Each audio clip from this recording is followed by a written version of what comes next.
Fíjense en este escenario inicial, para arrancar. Imaginemos a un joven profesional, digamos alguien que acaba de conseguir el trabajo de sus sueños. El momento cumbre, claro. Exacto. Y lo ponen a dar la presentación corporativa más importante de todo el año frente a miles de personas. Y de repente, su mente se queda completamente en blanco. Uf, qué pesadilla. Totalmente. Falla estrepitosamente 1, 2, 3, 4 veces frente a la mirada atónita de todo el mundo. Es que, a ver, para la abrumadora mayoría de los seres humanos, un evento así es básicamente el fin de una carrera, por puro trauma psicológico, ¿no? Sí, es una parálisis total. Es una humillación pública de la que quizás la persona nunca se recupere emocionalmente. Te escondes y, lógicamente, evitas volver a exponerte a ese nivel de presión. Sin embargo, nuestra exploración profunda de hoy se centra en entender cómo, para un adolescente de apenas 18 años llamado Kobe Bryant, esa humillación pública no fue un trauma paralizante. Para nada. Fue más bien el algoritmo exacto que utilizó para hackear un nivel de éxito histórico. Y tenemos sobre la mesa una pila de documentos fascinantes para analizar esto. Así es. Tenemos desde transcripciones de documentales deportivos hasta análisis estadísticos muy exhaustivos y reportajes de noticias de todo el mundo. Y es importante aclarar que nuestra misión hoy no es simplemente repasar una página de estadísticas deportivas o leer un resumen de sus partidos. Definitivamente no. Para quienes nos escuchan y buscan entender verdaderamente la anatomía de la dedicación extrema, la misión de hoy es intentar decodificar la famosa mentalidad Mamba. O la Mamba Mentality, exacto. Desentrañar cómo un adolescente que sufrió un profundo choque cultural se transformó en un ícono global, o sea, en ganador de un premio Oscar y en un símbolo absoluto de la resiliencia humana. Extrayendo, claro, lecciones que la audiencia pueda aplicar sobre la obsesión, la reinvención y la construcción de un legado. Bueno, vamos a desempacar esto. Y creo que el punto de partida más lógico para entender esta obsesión por la perfección es regresar a un lugar muy inesperado, a Italia. Es un punto de origen fundamental, porque el aislamiento temprano es el verdadero motor de todo lo que vino después en su psique. Claro, el contexto de su infancia. Exacto. Él nació en Filadelfia en 1978 y, como dato curioso, recibió su nombre por el famoso corte de carne japonesa que sus padres vieron en el menú de un restaurante. Es un detalle increíble, la verdad. Sí, lo es. Pero la clave es que su padre, Joe Jellybean Bryant, jugaba profesionalmente y tomó la decisión de mudar a toda la familia a Italia para continuar su carrera. Y revisando estos apuntes, me di cuenta de que esto rompe por completo el estereotipo clásico de la superestrella del básquetbol estadounidense, ¿verdad? Totalmente. Él no creció forjándose en las duras canchas callejeras de Nueva York o Chicago, que es la narrativa usual. Ajá, exacto. Él creció en un entorno europeo. Estaba obsesionado con el fútbol. De hecho, era seguidor ferviente del AC Milán y el Barcelona. Y aprendió a hablar italiano con total fluidez. Y eso lo cambia todo desde un punto de vista técnico. Mientras los niños en Estados Unidos jugaban un estilo basado casi exclusivamente en, digamos, la superioridad atlética y la fuerza bruta. Sí, el salto, la velocidad. Exacto. Él estaba en Europa absorbiendo los fundamentos más tácticos. Pero lo fascinante aquí es el desarrollo psicológico, cuando la familia finalmente regresa a los Estados Unidos y él tiene 13 años. Lo fascinante aquí es cómo ese choque cultural operó en él. A los 13 años, no pertenecer al grupo es la mayor de las crisis existenciales. Oh, sí. La escuela secundaria puede ser brutal. Exactamente. Como hablaba italiano, no entendía bien las dinámicas sociales estadounidenses y su marco de referencia era otro. No lograba encajar. Claro. Entonces, el baloncesto dejó de ser solo un juego y se convirtió literalmente en su idioma principal. Fue su ancla en la escuela secundaria Lower Merion. Pero hay un detalle en nuestras fuentes que realmente me dejó pensando.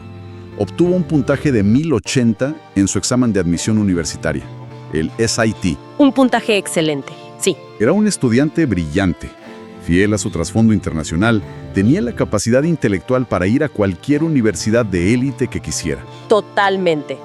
¿Por qué demonios un adolescente con ese perfil toma la decisión histórica de saltarse la universidad e ir directamente a enfrentarse a hombres de 30 años en la liga profesional a los 17 años? Porque su cerebro ya operaba buscando la máxima fricción posible. Las mentes que persiguen ese nivel de perfección extrema Rara vez buscan el camino gradual. Querían el choque directo. Sí. Fue seleccionado en el draft de 1996 por los Charlotte Hornets e inmediatamente fue intercambiado a los Lakers por Vlade Divac. Lo que nos conecta directamente con esa analogía que hicimos al principio de la presentación corporativa desastrosa. Su temporada de novato culmina los playoffs contra los Utah Jazz. Un momento que definiría todo. Exacto. Tira múltiples airballs, esos tiros que ni siquiera tocan el aro en los momentos más críticos, frente a todo el país. Es como dar tu primer gran discurso corporativo y olvidar todas las palabras. Para la mayoría es un trauma que arruina una carrera. Para él fue el mapa exacto de lo que tenía que arreglar para construir su imperio. Pero, a ver, eso suena muy romántico en retrospectiva. Siempre escuchamos esta narrativa heroica. Pero, ¿qué hizo exactamente? Lo fascinante aquí es cómo esos tiros fallados moldearon su ética de entrenamiento futuro. Concluyó que como nunca había jugado una temporada tan larga, sus piernas no tenían fuerza en el cuarto periodo. O sea, lo vio como un problema mecánico, no de talento. Exacto.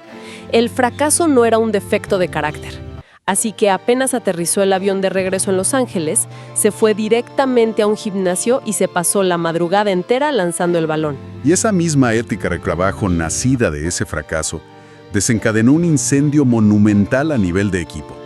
Porque, claro, cuando estás levantando pesas a las 4 de la mañana, empiezas a exigir lo mismo de los demás. sí sientes fricción con cualquiera que no haga lo mismo. Y esto nos lleva a la llegada de Phil Jackson y su famosa ofensiva triangular.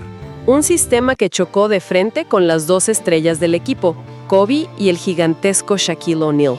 Para quienes nos acompañan y quizás no siguen la táctica del deporte, ¿qué es este sistema y por qué fue un problema? La ofensiva triangular es un sistema coral. Los 5 jugadores deben estar en movimiento, pasándose el balón para crear triángulos en la cancha. El sistema dicta que nadie retiene el balón demasiado tiempo. O sea, es literalmente la antítesis de lo que un superestrella con mentalidad de lobo solitario desea, ¿no? Exactamente. Kobe prosperaba en el aislamiento, y si a esa frustración le sumas la ética de trabajo de Shaq, el ambiente era insostenible. Porque según las fuentes, mientras Kobe estaba en el gimnasio de madrugada, Shaq llegaba a los entrenamientos fuera de forma, a veces comiendo hamburguesas, confiando solo en su talento natural. Así es. Y a pesar de esa enorme disfunción, ganaron 3 campeonatos consecutivos, 2000, 2001 y 2002. Lo cual me genera una gran duda. ¿Es posible alcanzar la grandeza absoluta sin ser percibido como egoísta o sin alienar a quienes te rodean? Parece que esta obsesión extrema por la perfección es fundamentalmente incompatible con ser un buen compañero de equipo. Es una tensión constante. Y esa dinámica insostenible resultó en una derrota devastadora ante los Detroit Pistons en las finales de 2004. Que fue la gota que derramó el vaso. Sí, llevó a los Lakers a elegir a Kobe y cambiar a Shaq al Miami Heat. Pero la ruptura con Shaq no ocurrió en el vacío, ¿verdad? Para nada. Coincidió con el periodo personal y público más turbulento de Bryant, forzando una reinvención psicológica brutal. Y aquí debemos basarnos estrictamente en los reportes de las fuentes. En 2003, Kobe enfrentó un caso judicial en Colorado. Fue acusado de agresión sexual por una empleada de un hotel. Así es. Es importante señalar que Kobe sostuvo en todo momento que el encuentro fue consensuado. Sí, para mantener la neutralidad de los hechos reportados, debemos mencionar que finalmente el caso penal fue desestimado en 2004, después de que la acusadora decidiera no testificar, llegando posteriormente a un acuerdo civil. Y el mecanismo de defensa psicológico que él desarrolló para manejar entrar y salir de los tribunales, mientras seguía jugando al más alto nivel, fue crear un alter ego. The Black Mamba, o la Mamba Negra. Inspirado en la letalidad de la serpiente asesina para separar el caos de su vida personal de su rendimiento en la cancha. Es que imagínate, crear a la Mamba Negra fue como instalar un cortafuegos en un servidor informático crítico. Un lado del sistema podía estar bajo un ataque masivo y colapsando por completo. Sí, la vida personal. Exacto, pero el otro lado estaba programado para ejecutar su misión sin emociones ni interrupciones. Si conectamos esto con el panorama general de la compartimentación psicológica, vemos resultados estadísticos irreales, como el histórico partido de 81 puntos contra los Toronto Raptors en 2006. La segunda puntuación más alta en la historia, donde casi por sí solo remontó un déficit de 18 puntos. ¡Qué locura! Y vino acompañado del cambio de su número de camiseta del 8 al 24. Simbolizando la dedicación a la grandeza a las 24 horas del día. Literalmente. Pero el siguiente paso en su evolución era demostrar que, además de dominar estadísticamente, podía liderar a otros hacia el campeonato sin Shaq. El inicio del segundo acto. La llegada de Pau Gasol, con quien formó una nueva dupla letal. Una química inmediata que resultó en campeonatos consecutivos en 2009 y 2010, cobrando venganza contra los Boston Celtics. Y no olvidemos su participación clave en el Redeem Team, el equipo de la redención, ganando el oro olímpico en 2008 y 2012. Las fuentes mencionan cómo él elevó el estándar de trabajo para superestrellas ya consolidadas como LeBron James, que lo veían entrenar de madrugada. Pero lo que realmente me vuela la cabeza de esta etapa es su desafío físico. Jugó con dedos rotos y espolones óseos, Empujando su cuerpo más allá de los límites biológicos. hasta llegar a ese momento definitivo en 2013, cuando se rompe el tendón de Aquiles. Es realmente interesante.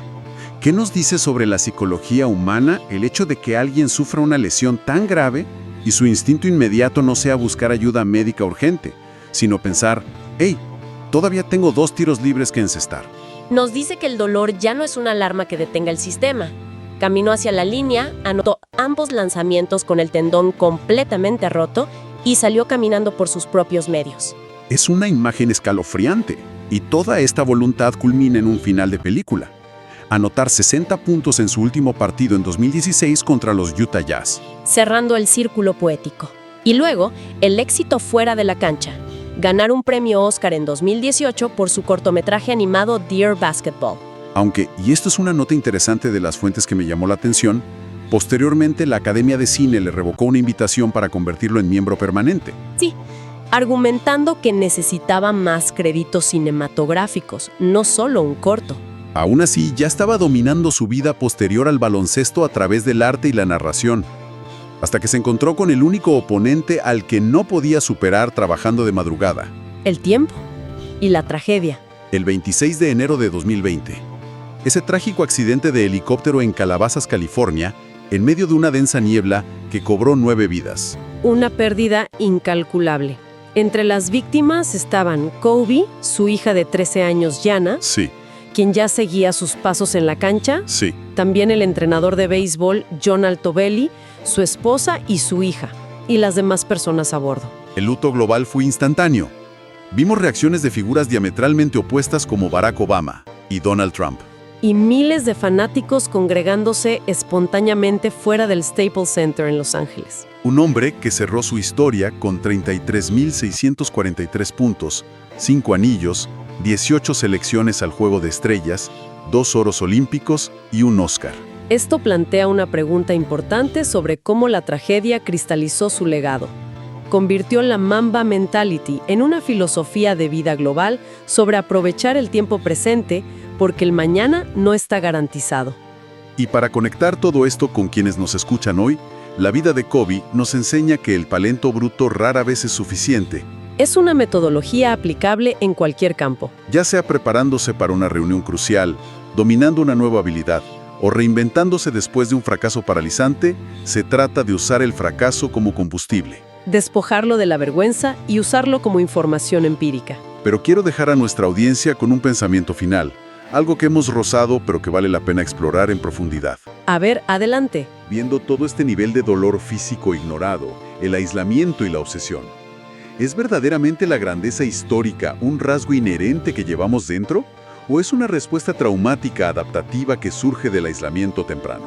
Es una pregunta muy profunda. Y más importante aún para nuestras propias vidas, ¿es posible adoptar la famosa mentalidad Mamba en nuestras carreras sin sacrificar irremediablemente el equilibrio, la paz mental y nuestra propia humanidad en el proceso? La delgada línea entre la excelencia y la autodestrucción, ¿verdad? Exactamente. Queremos agradecer a toda la audiencia por acompañar este análisis profundo de las fuentes hoy. Ojalá se lleven mucho en qué pensar. Nos encontramos en la próxima inmersión.